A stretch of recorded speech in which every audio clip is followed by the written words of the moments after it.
how's it with the interfaces? Do customers in producing industries have to bother with those, or? Interfaces went a long way. Okay. I guess most of us know the old SAP GUI interfaces. You had a long learning curve in order to get all the different functions, to know them, to get used to them. And also many different user roles had to use the same interfaces, which meant you had to get to know to each button. Okay. Yeah, but luckily SAP over the last few years did a huge improvement also on usability and invested a lot in user experience, so that now we have new user interfaces which are intuitive, which are fast, and which are designed in order to get a task done by a specific user role. And that design concept is called SAP Fiori, which I guess most people already heard of. And it's not only technology, it's basically a whole new way how you work with SAP. Okay. And what scenarios are possible with SAP Fiori now that weren't possible maybe before?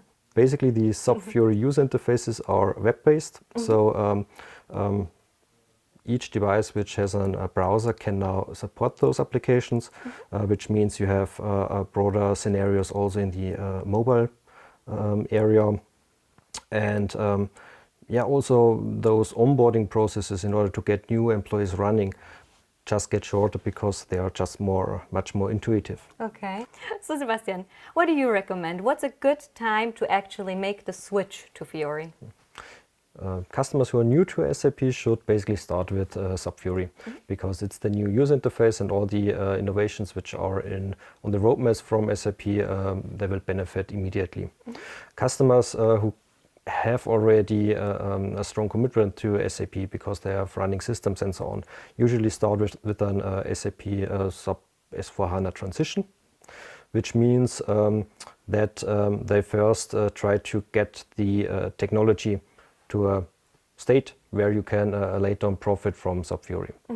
In those projects, you usually first try to minimize risk and take care of the technology. But we realized that more and more customers also want to profit afterwards from these new user interfaces, and that's why you should start immediately after the transition to get innovation projects running. And with SAP Fiori innovation projects, I mean take care of it step by step.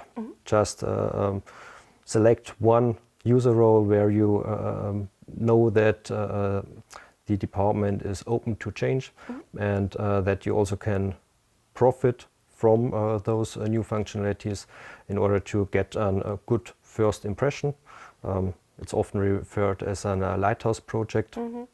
And when this star is done, just take the journey step by step. I think there's probably two reasons why that will make a lot of people very happy right now, what you said.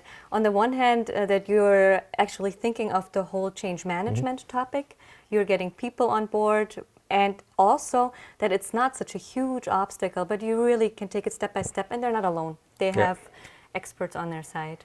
That's true. So that's really nice.